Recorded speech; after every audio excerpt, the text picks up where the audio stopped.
इसलिए पुण्यात्माओं यहाँ पे केवल एकमात्र गुरु जी को ही भगवान माना जा रहा है सात संगतियों में। ये परमात्मा की विशेष मेहर है, जो परमात्मा यहाँ से अपनी आत्माओं को छाट रहा है, अपनी आत्माओं को शुद्ध कर रहा है, निर्मल कर रहा है। इसलिए सात संगतियों को रोका जाता है, इसलिए हमारा विरोध होता है। अब कहते हैं पवन तुम्हारा गुरु पवन, बताओ क्यों अपने वो कर्म फोड़ रहे हैं?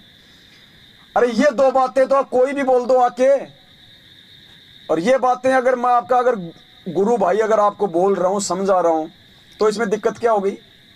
हमारा ज्ञान ही तो बढ़ रहा है, हमारी जानकारी तो बढ़ रही है, हमारा गुरु जी पे हमारा विश्वास ही तो बढ़ रहा है ना। अब इसमें बताओ कहां आप मेरे गुरु हो गए, कहां मैं आपका गुरु हो गया? गुरु तो वो होता है जो आदेश दे, जो नाम दे। अरे गुरु भाई अगर गुरु भाई को ज्ञान नहीं समझाएगा तो कौन समझाएगा? आदेश दे रखा भगवान ने, इसलिए समझा रहे। नहीं हमें कोई शौक नहीं है, नींद हमें भी अच्छी लगती है, रातों को क्यों गला फाड़ रहे हैं? सुबह कौन सा अमल की जवारी मिलेगी यहाँ? क्या कह रहे हैं गुरु जी?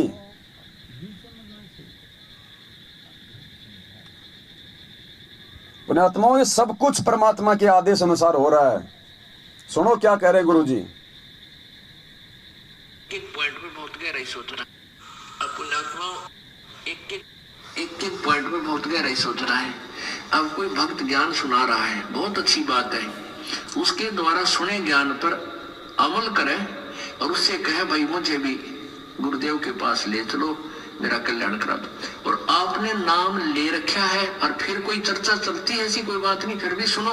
और कोई पुराना भक्त है वो अच्छी अच्छी बातें बताएगा तो बहुत अच्छी बात है, गदगद हो जाओ कि मेरे गुरुजी ने कितना अच्छा ज्ञान दिया हुआ इस बच्चे को, भाई को, बहन को। और ये सब गुरु जी का ही दिया हुआ ज्ञान है, इसका नहीं है। तो उसमें आपको एज ए भाई यानी गुरु भाई गुरु बहन तो आपकी श्रद्धा हो सकती है, लेकिन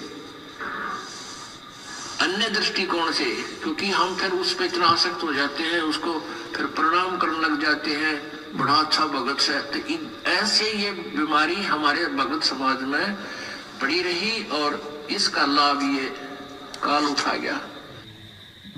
मालिक का आदेश है ये, इसलिए चिल्ला रहे हैं हम, इसलिए भौंक रहे हैं।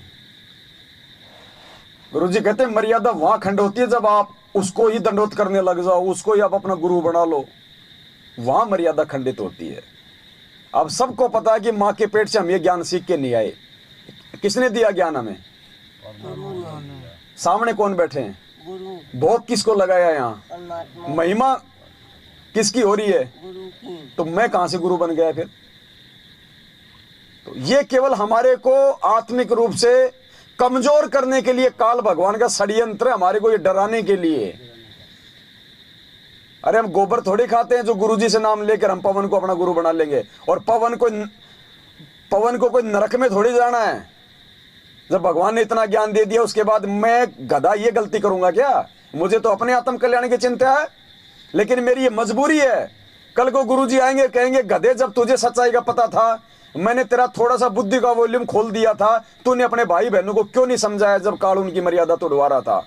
बाप 4 साल के लिए विदेश कमाने चला जाए, छोटा भाई पीछे से यदि कोई कुसंगति में पड़ जाए तो क्या वो बड़े भाई की जिम्मेदारी नहीं अपने छोटे भाई को उस नरक से बाहर निकालने की?